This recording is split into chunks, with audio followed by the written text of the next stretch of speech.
Hello students. आज हम class 9th का चैप्टर नंबर 4 पढ़ेंगे, जिसका टॉपिक है परमाणु मॉडल।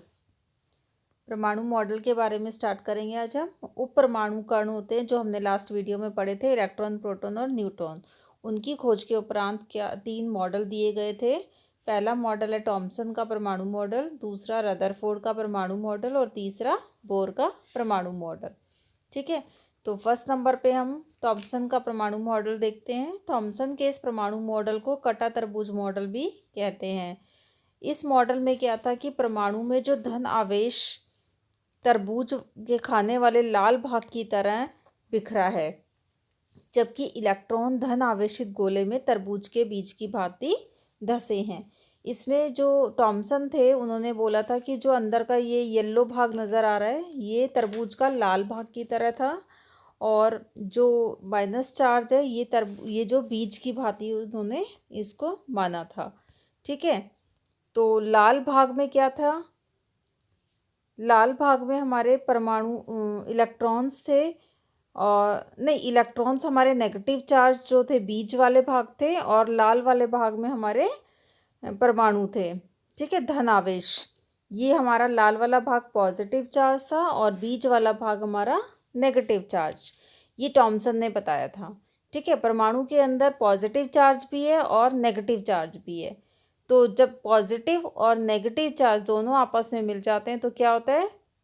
आवेश रहित, न्यूट्रल हो जाती है कोई भी चीज़। ठीक है, तो परमाणु इसमें क्या हो गया था कि आवेश रहित हो गया था। इसमें कोई भी आवेश नहीं था, क्योंकि पॉजिटिव और नेगेटिव चार्ज दोनों मिलकर आवेश रहित हो गए थे। इसी वजह से वैज्ञानिकों को यह मॉडल समझ नहीं आया, इसीलिए इस मॉडल को नकार दिया गया था।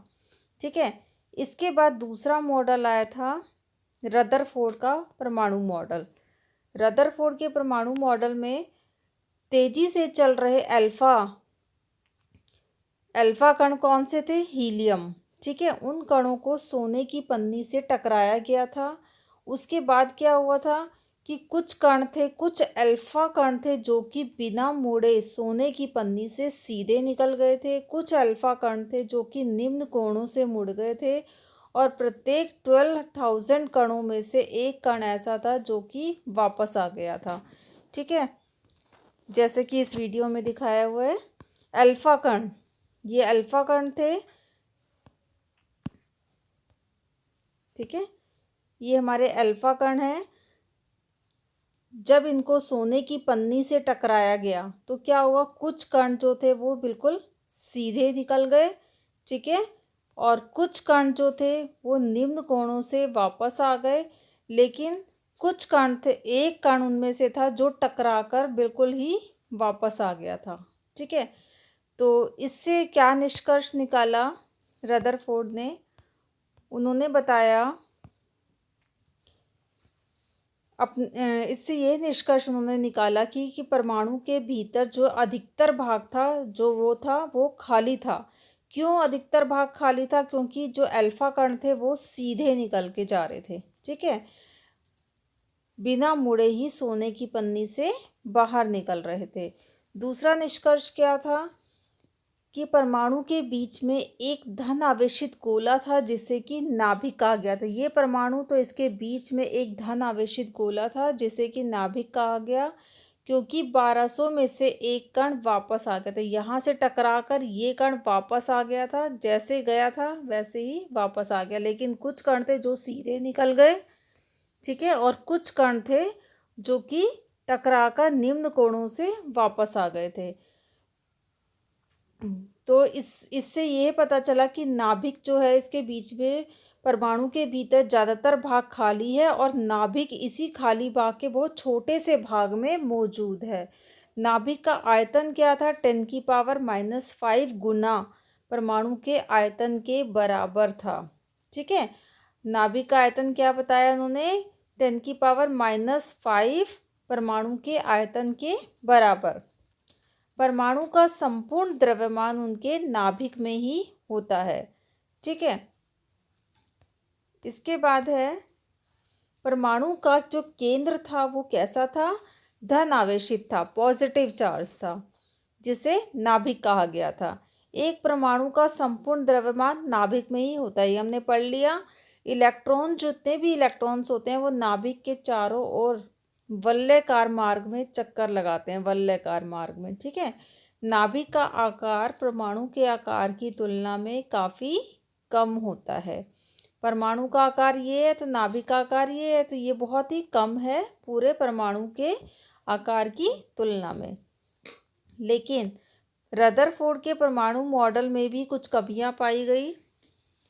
रदरफोर्ड के अनुसार क्या था कि इलेक्ट्रॉन्स, जितने भी इलेक्ट्रॉन्स हैं वो नाभिक के चारों ओर वलयाकार मार्ग में चक्कर लगाते हैं, किंतु आवेशित होने के कारण क्या हुआ, ये कण अपनी ऊर्जा निरंतर खोते रहे। जैसे जैसे ये पॉजिटिव चार्ज था, जैसे जैसे ये ऐसे वलयाकार मार्ग में घूमता रहा, तो क्या हुआ, ये अपनी एनर्जी खोता गया, जिसके कारण वे अंततः नाभिक में प्रवेश कर परमाणु को अस्थिर बना दिया। जिसके बाद क्या हुआ, ये नाभिक में पहुंचकर परमाणु को इन्होंने अस्थिर कर दिया, ठीक है। यह रदरफोर्ड परमाणु मॉडल की सबसे बड़ी कमी थी, जिसे रदरफोर्ड समझा नहीं पाया था।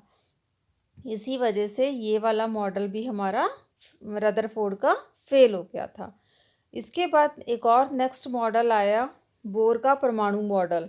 रदरफोर्ड मॉडल की कमी का निवारण किसने किया था, बोर के परमाणु मॉडल से। नील्स बोर साइंटिस्ट थे 1912 में, जिन्होंने अपना मॉडल प्रस्तुत किया। उसमें इलेक्ट्रॉन केवल कुछ निश्चित कक्षाओं में ही चक्कर लगा सकते हैं, जिन्हें इलेक्ट्रॉन की निर्धारित कक्षा कहा गया। इन निर्धारित कक्षाओं में चक्कर लगाते हुए ये इलेक्ट्रॉन अपनी ऊर्जा का विकिरण नहीं करते। किसी भी परमाणु के इलेक्ट्रॉन की ऊर्जा में बदलाव इन इलेक्ट्रॉन की कक्षाओं में स्थानांतरण के कारण होता है, ठीक है। तो नील्स बोर ने क्या बताया था कि जो ये शेल्स होते हैं हमारे, ये हमारा बीच में नाभिक पॉजिटिव चार्ज है और इसके चारों जो शेल्स होते हैं हमारे, इसमें जो इलेक्ट्रॉन्स होते हैं चक्कर लगाते हैं, वो इलेक्ट्रॉन्स अपनी अपनी शेल में ही चक्कर लगाते हैं, सब अपने अपने शेल में ही चक्कर लगाते हैं, और ये अपनी ऊर्जा का विकिरण नहीं करते। अगर किसी भी परमाणु के इलेक्ट्रॉन की ऊर्जा में अगर बदलाव भी आ रहा है तो वो कैसे आ रहा है, इन इलेक्ट्रॉन की कक्षाओं में स्थानांतरण के कारण, जिससे कि उनका ये मॉडल आगे पास हो गया, ठीक है। उस मॉडल में कोई कमी नहीं आई। अब इसके बाद नेक्स्ट टॉपिक हम अपनी नेक्स्ट वीडियो में करेंगे। तब तक के लिए थैंक यू।